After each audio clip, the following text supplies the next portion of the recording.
Well, let me tell you the story about what happened the time that Tarzan came to our farm. Must be Tarzan night. Well, I live now in northeastern Randolph County where there are rolling hills and trees of all kinds and lots of terrain, beautiful scenery to see. But I grew up on a corn farm right in the middle of Illinois.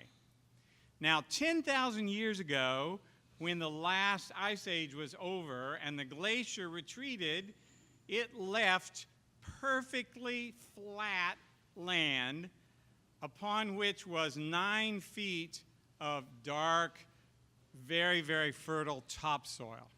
Now, this place in the world can absolutely be called flatland. Now, flatland is as flat as a flitter, much flatter than a pancake. It's as flat can be. It's so flat on the corn farm where I grew up in Illinois that you can see for 20 miles in all directions to the horizon. There's no trees, there's no hills, no rivers, no streams, only a few little trees fighting against the wind planted around your house. Now, when you live in flatland, there's certain advantages, okay? For one, you have a great big sky, and you see more sky than you see anything else. And so the world is a really, really big place, and it really is stimulating to your imagination about all the possibilities that there might be. Just a big, big sky. Another advantage to living in flatland is you never have to go to the local 4th of July fireworks display. Because your daddy says to you, why should we get in the car and have to buy all those snacks and everything when right here you can see 3 fireworks displays because Rantoul's 10 miles that way and Champagne's 10 miles that way and Muhammad's 10 miles that way. And I tried to say, but Daddy, the fireworks are, no, you can see 3 fireworks displays. Another advantage of living in flatland is everything is neat and tidy. Okay? And the reason everything is neat and tidy on everybody's farms is because you can see everything. There's nowhere to hide your junk. There's nowhere to hide anything. So everything has to be in its place, so everything's neat and tidy. And the last advantage to living in flatland is you always know what all your neighbors are doing because there's nowhere to hide. So I would drive around routinely with my parents, and the average conversation when you're driving around the countryside would be, oh, look, the Bidners are behind on walking their beans. Look at all those weeds. Or they'd say, look at all those cars at the Kesslers. What do you think's going on over there? Now, those are the advantages. There are disadvantages to living in flatland. Number one, you never get to go to the local fireworks and see the big show. And number two disadvantage is you always have to be neat and tidy about everything because you know the neighbors are going to talk about you if your yard isn't mowed and the weeds aren't out of your corn and beans, and so there's all that work to do. And number three, particularly if you're a little boy growing up on the farm, there's nowhere to hide. Now, since living more years here than there, I realize that's a great advantage of the Piedmont, is there's all these places to hide, and you can get up to all kinds of things, and nobody will even know, but not on flatland corn farm. So this is where I grew up. Now, in 1960, I was 10 years old, and there were 3 of us on that farm. There was Mother, not Mom, never Mommy. And there was Daddy, not Father, not Pa. There was Mother and Daddy. Got the picture? And me. Now, I had a sister, and I had named her Sissy. Her name was Virginia. I nicknamed her Sissy. That stuck. Everybody called her Sissy. But she was 11 years older than me, so in 1960, she wasn't there. She was away at college. Now, so it was just the 3 of us, and I didn't have little friend neighbors. I couldn't just walk out the back door and find somebody to play with because the nearest neighbor kids were 4 or 5 miles away, and it was kind of a big deal to get them to come over. But you know what? I was never lonely, because I had my 2 very best friends who were always there with me, Mr. Britt and his son Mac, our 2 farm dogs. And the 3 of us got up to wonderful adventures on that farm. Now, as I grew up, those 10 years, in the earlier years, we had a few places to hide and get up to a few things because we had all the old farm buildings left from the old days. We had a hog house. Hogs were long gone. We didn't have hogs anymore.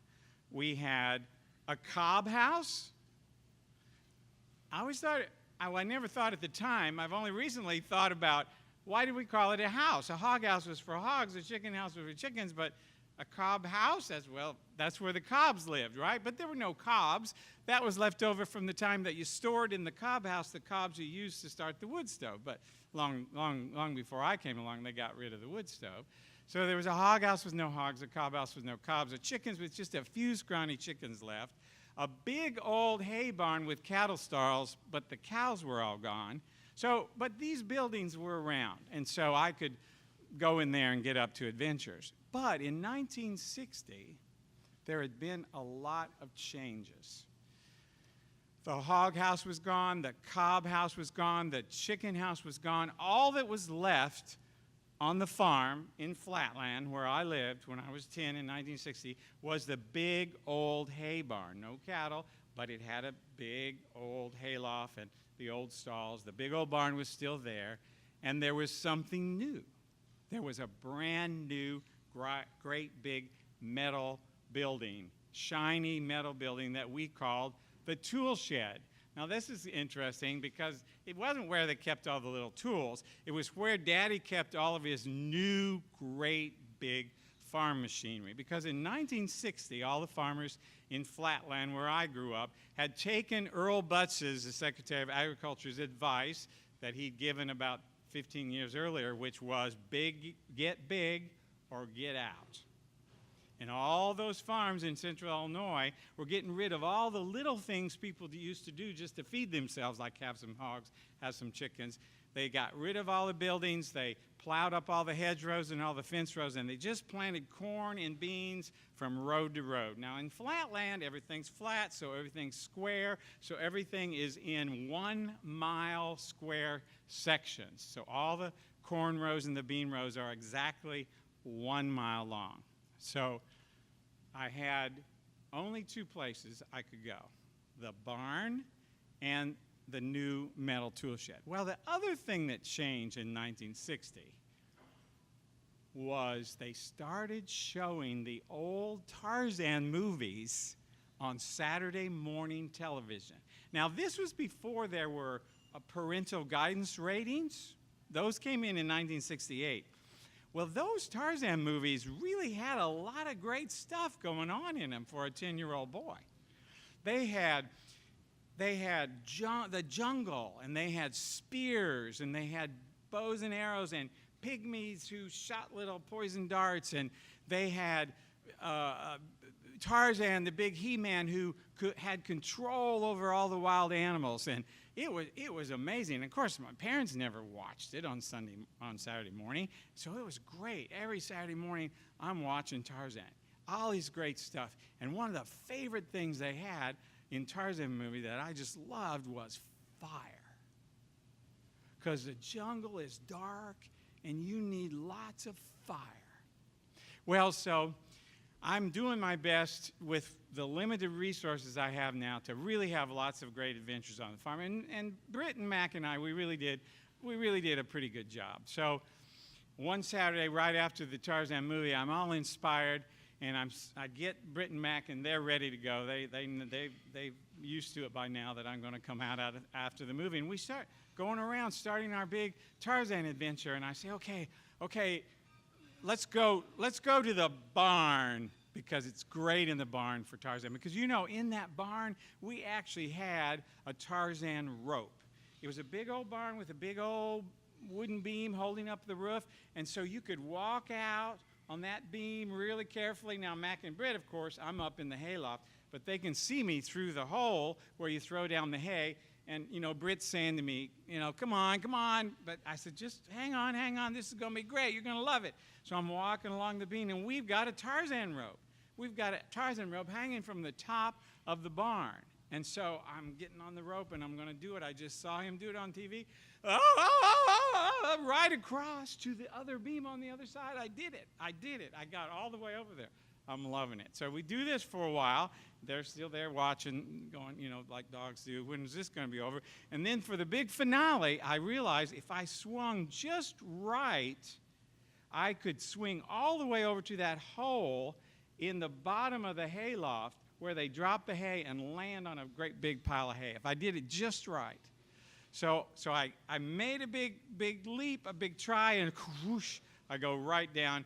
Here comes Britt and Mac. They think, oh, finally this is over, and you're not dead. And they're licking my face, and everything's great. We had a great adventure. And I'm laying there in the hay, and all of a sudden I'm feeling around in my pockets of my jeans, and I realize, wait a minute. I've got those matches in my pocket from when I burned the trash for Mom this morning. Now, I loved burning the trash. This was one of my chores. We didn't have garbage pickup, right? So we had this big concrete block place where once a week we'd take all the trash. I know exactly how everything burns. I did it meticulously. I really enjoyed, burning the trash. And I found I had these matches with me. And I got to thinking about what I'd just seen in that Tarzan movie and all that fire, and I thought, we need us a torch. Britt and Mac, we need us a torch so we can be Tarzan, and we can be in the jungle, and we can have this great adventure. Now, I'm in the big, ancient, old hay barn, right? I'm not stupid, right? You don't play with fire in the hay barn. You'll burn the barn down. Don't be dumb. So I say, okay, guys, we're going to go. I know where we'll go. Let's go to Daddy's brand new tool shed. Great big metal building. It'll work out great. So we go over there to the tool shed. They're looking at me like, you want us to go in there with you? I said, yeah, we got to. They're my companions. You got to go with me. So I pull back this great big, huge metal door on rollers. I pull it way back, and I get them finally to get in, and then we shut the door back, and it's just almost pitch black in there. I say, this is great. Looks just like the jungle. Now we're going to make us a torch. So I look around. What can we do? How can we make a Tarzan torch? And I find a dried old corn stalk, okay? You can imagine what that looks like, right? It's like just the perfect length, perfect shape for the torch. But I think, how am I going to get this corn stalk to burn? And I look over in the corner, and there's a gas can. And I knew quite a bit about gas by then because I had been experimenting a little bit on the farm in the times when I could hide out somewhere.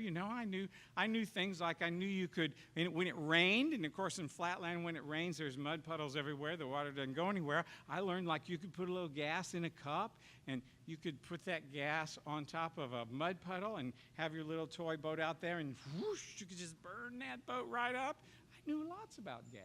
So I thought, I know what we'll do. So I took the lid off that gas can, and I stuck that corn stalk down in the gas and just let her soak for a while, right?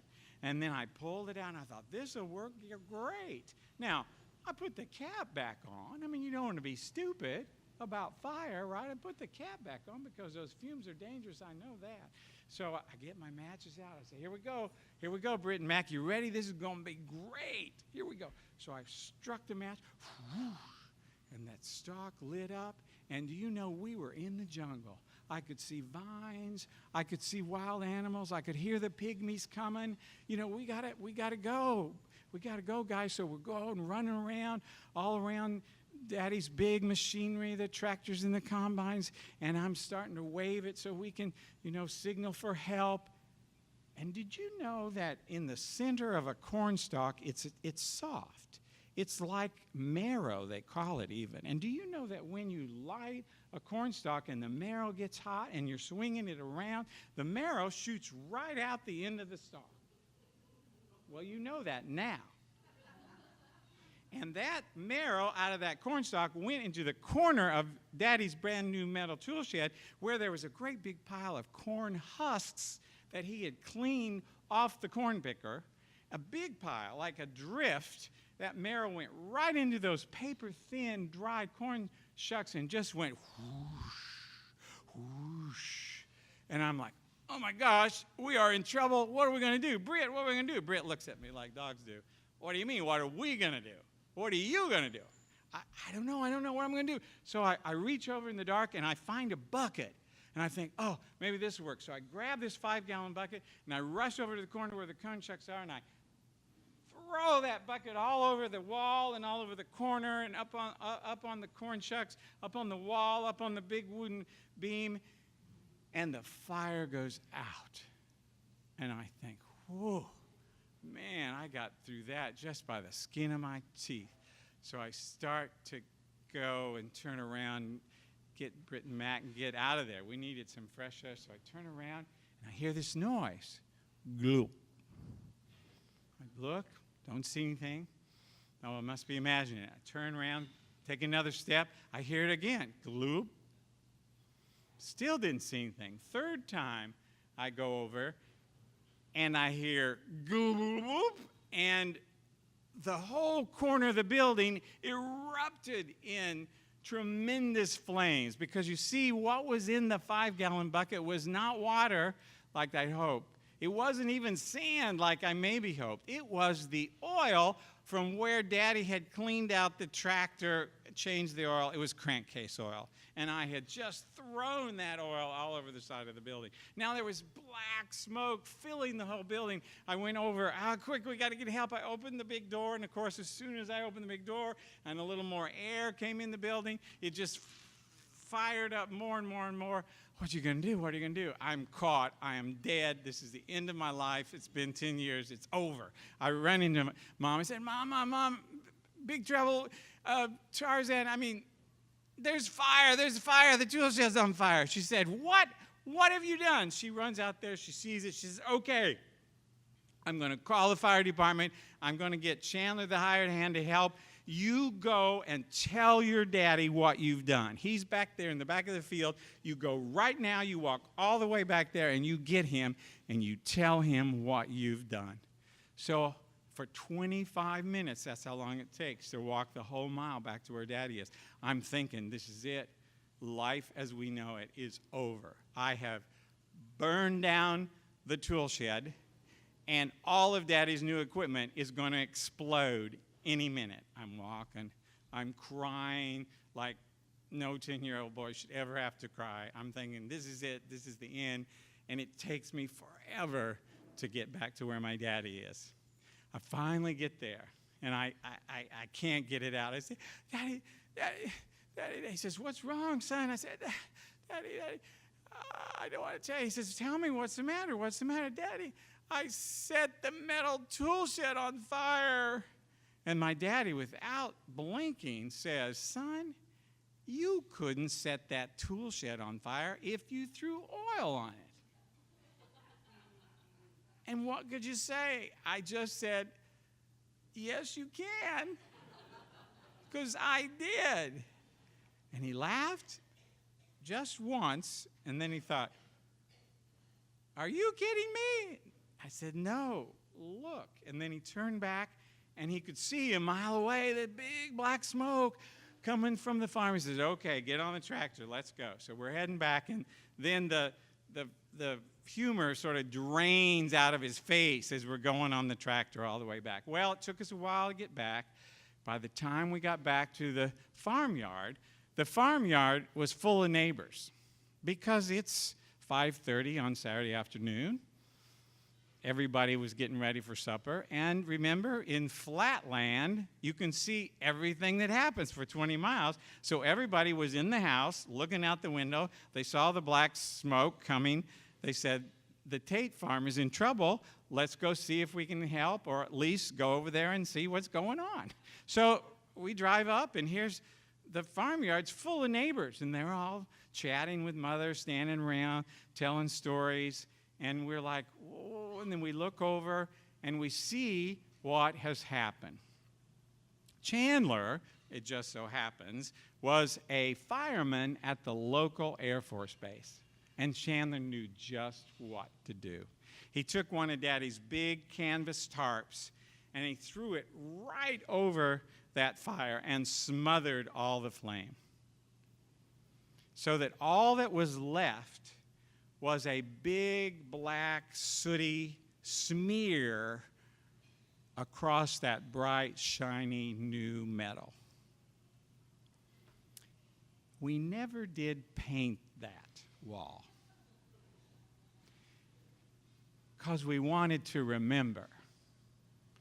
I wanted to remember the great adventure of being 10 years old and how sometimes almost disaster teaches the best life lessons. And I wanted to remember the firm but gentle daddy that loved me so much that he even let my punishment just be 25 minutes of walking thinking I had destroyed the farm and the whole future. And for years afterwards, when visitors came to the farm and they saw the scar, they would say, "What's that?" And my daddy would say, "Well, let me tell you the story about when Tarzan visited our farm."